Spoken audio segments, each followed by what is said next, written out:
Confusion था inspector legal metrology की जो क्वालिफिकेशन है यानी जो एलिजिबिलिटी बनती है उसमें कन्फ्यूजन था कि जो क्वालिफिकेशन है वो बीएससी फिजिक्स है, बीटेक है या फिर कोई डिप्लोमा है।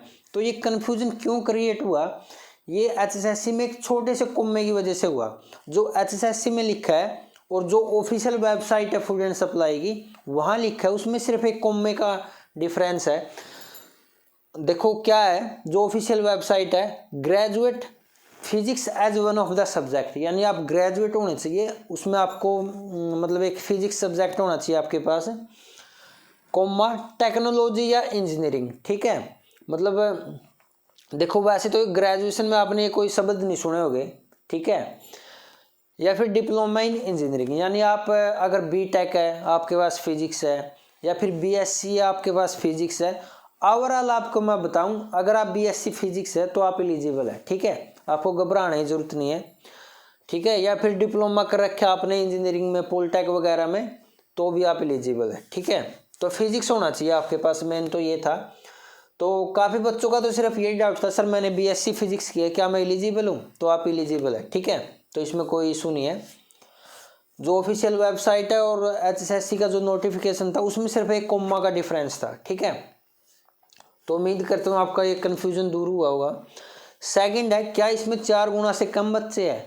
देखो अभी तक जो न्यूज़ में आई है, जिन ग्रुप का एग्ज़ाम होना है एचएसएससी ने बताया है उसके हिसाब से ऐसा लग रहा है कि इस ग्रुप में 4 गुना से भी कम बच्चे हैं, तभी इसका एग्ज़ाम होने वाला है, ठीक है। ऐसा हो भी सकता है क्योंकि काफ़ी बच्चों को इस पोस्ट के बारे में जानकारी ही नहीं थी, या फिर उन्होंने क्या किया ग्रेजुएशन चूज की और जो पोस्टें उठाई उनको अप्लाई कर दिया, अलग से अप्लाई करना भूल गए। तो ऐसा भी हो सकता है इसमें 4 गुना से भी कम बच्चे हो। मैं इंस्पेक्टर लीगल मेट्रोलॉजी की कंप्लीट डिटेल यानी क्या क्या काम होता है, कैसे प्रमोशन होता है, कितनी पावर है, कितनी सैलरी है, सब कुछ एक वीडियो बना चुका हूँ ऑलरेडी, आपको डिस्क्रिप्शन में लिंक मिल जाएगा। आगे एग्ज़ाम डेट, देखो जो एग्ज़ाम डेट है इस ग्रुप की 14 ग्रुप में आता है, ये 12 से 15 जनवरी के बीच में आपका एग्ज़ाम हो जाएगा, ठीक है, बहुत जल्द आपको नोटिफिकेशन मिल जाएगा। तो आपके पास टाइम काफ़ी कम है, आप तैयारी में जुट जाओ, ठीक है। और मेन पॉइंट क्या था, सिलेबस, यानी काफ़ी बच्चों के पास तो अभी तक सिलेबस भी नहीं है। तो ये ग्रुप 14 में आती है ये पोस्ट और इसका अलग से सिलेबस आया था। जैसे आज एग्ज़ाम हुआ फायर ऑपरेटर का या वीएलडी का, उसमें आपने क्या देखा कि जो 70% सब्जेक्ट स्पेसिफिक की बात हुई थी वो 70% से भी आगे चला गया। हरियाणा जीके है, 2 से 3 क्वेश्चन आ रहे हैं, हिंदी इंग्लिश तो बिल्कुल भी नहीं आई, मैथ का 1 से 2 क्वेश्चन मिल रहे हैं आपको, कुछ एक कंप्यूटर के क्वेश्चन है, तो बाकी सारा सब्जेक्ट से रिलेटेड है। यानी अगर आपकी सब्जेक्ट पे कमांड है तो आप ये पोस्ट निकाल सकते हो आराम से। तो जो इसमें सब्जेक्ट है वो फिजिक्स, आपकी फिजिक्स पे कमांड होनी ज़रूरी है।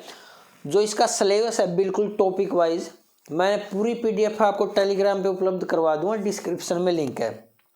मेन पॉइंट मैंने लिख दिए सिलेबस के, मैकेनिक्स मैटर यानी property of matter, oscillation wave, जो भी कंसेप्ट है ओसिलेशन का, वेव का कितने टाइप की वेव होती है, मैकेनिकल नॉन मैकेनिकल जो भी है, काइनेटिक थ्योरी, थर्मोडायनेमिक्स, ठीक है, जितने भी थर्मोडायनेमिक्स के लॉ है, first law, second law, third law, electrostatics, electromagnetism, optics, light से संबंधित जितने भी कंसेप्ट है वो, nuclear physics, electronics, quantum, fluid mechanics, electrical circuit, measurement से संबंधित या इंस्ट्रूमेंट से संबंधित, मतलब कहने का मतलब क्या, ओवरऑल फिजिक्स कवर हो जाती है इसमें।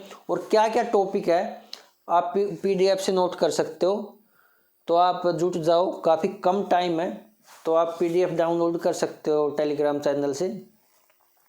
तो इस संबंध में जो भी आपको अपडेट मिलती है तो आप मेरे टेलीग्राम से प्राप्त कर सकते हैं साथ ही साथ। और एक बात, इस पोस्ट की सारी डिटेल जाननी है तो आप वीडियो देख सकते हो डिस्क्रिप्शन में, कितनी पावर है, कितने साल बाद आपका प्रमोशन होगा, ये सारी चीज़ें। तो अगर आपने इस पोस्ट के लिए अप्लाई किया तो आप कमेंट सेक्शन में ज़रूर बताना, ताकि ये पता लग सके इसमें वाकई में 4 गुना से कम बच्चे हैं या नहीं है, ठीक है। तो ज़रूर बताना कमेंट करके, या फिर कोई और डाउट है तो कमेंट सेक्शन आपके लिए खुला है, मैं 100% आपका रिप्लाई करूँगा। तो थैंक यू दोस्तों, हैव ए नाइस डे।